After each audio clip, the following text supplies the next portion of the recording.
8 बजे जनता को संबोधित किया, तमाम सारे मुद्दे रखे। तो आज हम उन्हीं मुद्दों पे बात कर रहे हैं कि आखिर क्यों आपका एक सहयोगी आपसे रूठ के चला गया, क्यों ममता बनर्जी आपसे अलग हो गई, क्या ममता बनर्जी की जो मांगे हैं वो आम जनता की मांगे नहीं है, या फिर प्रधानमंत्री जो कह रहे हैं वही जनता को मान लेना चाहिए। हमारे साथ हमारे तीनों सहयोगी लगातार बने हुए हैं, चर्चा हमारी जारी है। अब मैं नवाब सिंह जी आपके ही पास आना चाहता हूं।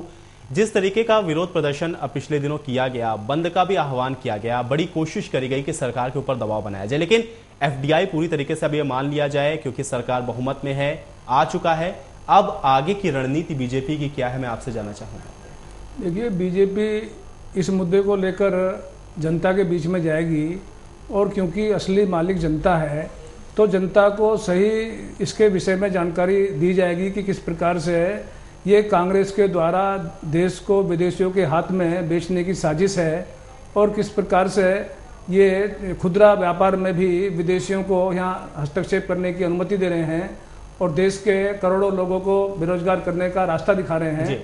तो ये जनता के बीच में इस मुद्दे को ले जाया जाएगा, और जनता जब इस बात को समझ जाएगी कि भाई वास्तव में आपके साथ ये धोखा हो रहा है, आपकी संपदा को लूटने का काम हो रहा है, आपको विदेशों के हाथ में बेचने का काम हो रहा है, तो जनता उचित। लेकिन नवाब सिंह यहाँ पे आपको थोड़ा सा ये बात नहीं लगती है यार, आपको ये चीज माननी चाहिए कि बीजेपी को जिस तरीके से विरोध प्रदर्शन करना चाहिए था या उसके स्टैंड जिस तरीके से क्लियर होने चाहिए थे, वो यहाँ पे थोड़ा सा अभाव दिखा है, क्योंकि ये अच्छा मौका था अगर आप सरकार पर दबाव बना सकते, क्योंकि तमाम इस तरीके की भी पार्टियां आपके साथ इस वक्त सम्मिलित थी जो सरकार का मुद्दों के आधार पर विरोध कर रही थी। फिर क्यों ये स्थिति आज देखने को मिल रही है कि सरकार अभी भी बहुमत में है, उसके अलावा जो आपका मुद्दा था वो कहीं ना कहीं पीछे छूट गया है, और अब ये लग रहा है कि जो एफडीआई है वो पूरी तरीके से आ चुकी है और सरकार जो चाह रही है वो मनमाने ढंग से कर रही है। एक सक्रिय विपक्ष की भूमिका यहाँ पे मुझे नहीं नजर आ रही।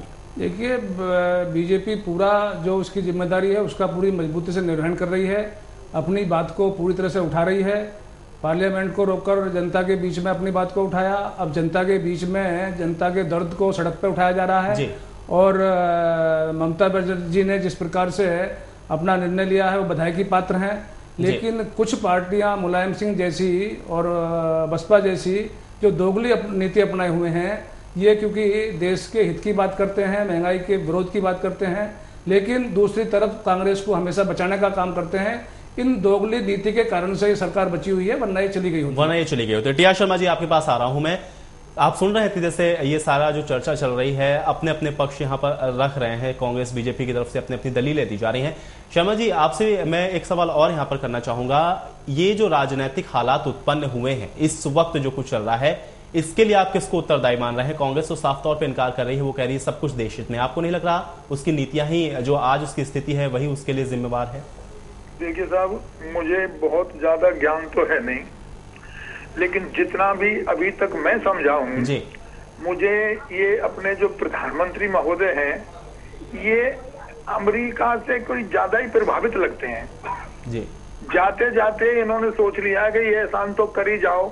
जो वॉलमार्ट अमेरिका में जूते पड़ रहे हैं, जिस वॉलमार्ट के वहां पर बंद करने के लिए प्रदर्शन चल रहे हैं, उसी वॉलमार्ट को आप हिंदुस्तान में खोल रहे हैं। वाह भाई वाह। और फिर कह रहे हैं जी इससे आम आदमी का फायदा होगा।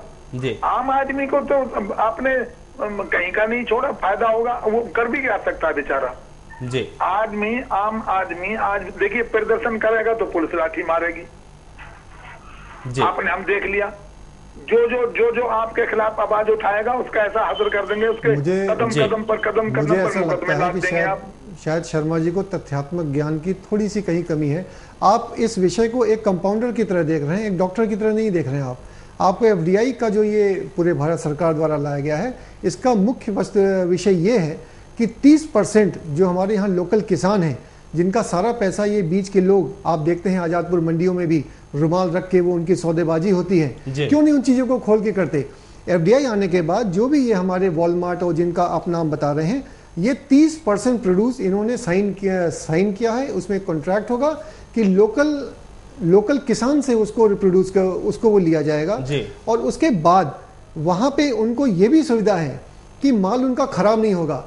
उनको वेयर हाउसिंग करने के तरीके, बिचौलियों से उनको बचाया जाएगा, उनको टेक्निकल नो हाउ दिया जाएगा। टीआर शर्मा जी, आप सुन रहे हैं आलोक जी की बात, आपका रिस्पॉन्स जानना चाहूंगा, क्या कहना है आपका?